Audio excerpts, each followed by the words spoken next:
Trade talks between Canada and the United States are back on after Ottawa agreed to scrap a controversial tax on US tech giants. The digital service tax introduced last year targeted global platforms like Google, Amazon and Meta, imposing a 3% levy on digital sales in Canada. It was expected to generate over $4 billion in 5 years. But that tax threatened to cost American tech firms billions, with a major payment due on June the 30th.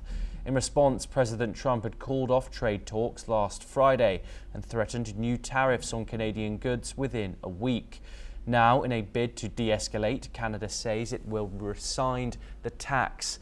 Finance ministers François-Philippe Champagne confirmed the decision on Sunday, calling it a step towards a new and comprehensive trade deal. The Canadian government says Trump and Prime Minister Mark Carney have agreed to resume talks with the target date of July the 21st for a final agreement. There's been no official comment yet from the White House or from President Trump. While Canada has avoided some of the broadest tariffs Trump has slapped on other countries, it still faces a separate trade regime.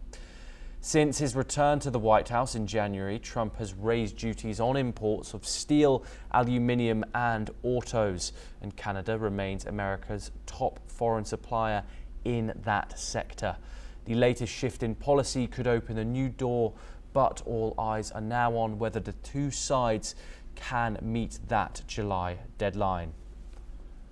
We're now joined by our guest, Shruti Dasgupta, who's a foreign affairs expert. She joins us from New Delhi. Shruti, thank you very much for joining us on the programme.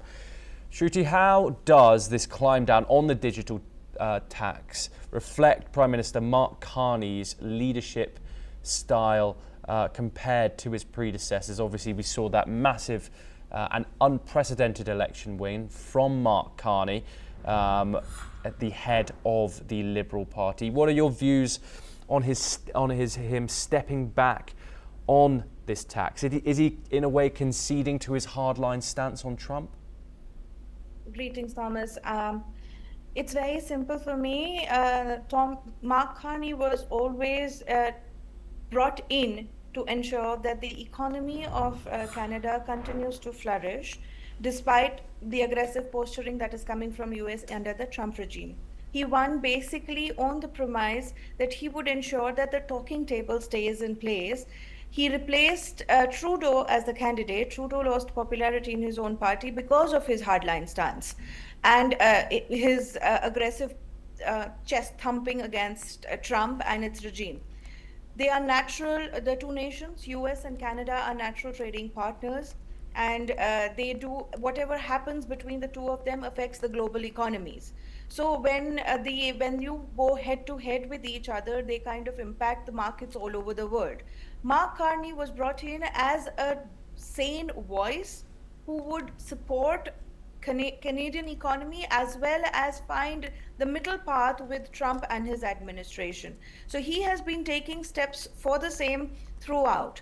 He has been making sure that he is working towards the growth of Canada. So this is not, I would not look at it as a buying down or taking the knee to the Canadian, by the Canadian PM to Donald Trump. I would rather look at it as somebody who understands that just plain posturing and sending out heavy messaging does not bring dollars home. Everybody's economy is going through a very tough time, and they need to ensure that they work together or else they'll perish together.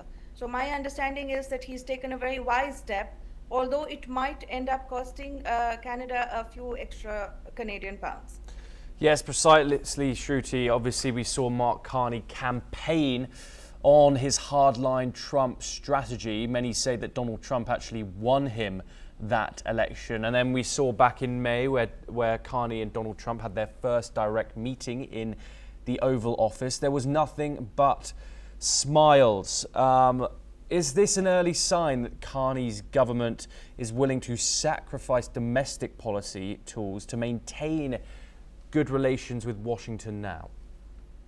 It's not just a question of good relationship for me. It's a question of making sure that both sides benefit. If you lock horns and you are unable to find the middle path, you both lose. I don't think the US economy can survive without whatever the $1 billion that come through the trade with Canada.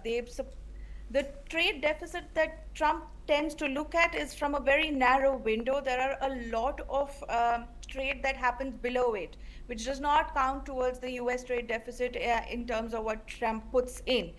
The digital service tax that was right now rescinded, it is applicable in many nations. So once this particular action, EU has already put in pause. They were levying digital service tax, and they have put it on pause.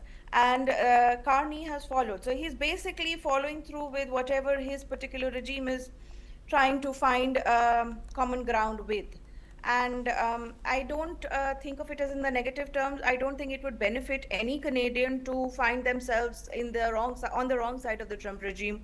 As far as taxes and trades and tariffs are concerned, Trump has followed a very belligerent my way or the highway. And I don't think Carney ever planned to follow the locking horns method with Trump. It would not prove fruitful for anyone. Shruti, let me put this in a different way. We've seen Canada kind of appease Donald Trump prior to this. We saw Canada take initial steps towards security upgrades at its border due to these allegations of fentanyl coming through that northern border. And now can this be moved? Is it really about appeasing Donald Trump's protectionist base and a rollback on this stance? Well, I would look at it as an anti-Trudeau step, because whatever steps Trudeau was taking for this past 10 years were definitely unpopular. And Carney is doing things that are almost remarkably very different from what Trudeau was looking at.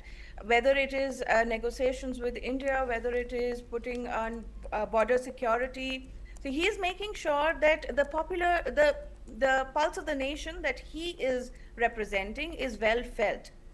Of course, it does not send good messaging that they had to retroactively say, like once Trump declared 400% tariff, he had to immediately within 24 hours put a pause on the digital service tax. It does send bad messaging, but it might be something that we probably do not understand. It might be for me, it seems almost as if it's a play in action. They knew Trump was going to say this, and they were already prepared to take a step back, because otherwise such a instant reversal of policy would not be possible. I understand that it looks like Canada is ready to become the 51st state of USA, but I'm pretty confident in this particular regime that they would ensure that the interest of the people is put before the interest of the party and its hardline stance. Shruti, Mark Carney has actually released a statement saying that he believes Donald Trump is no longer interested in that. However, we have to move on. Shruti, you are staying with us for our further discussion. We now move over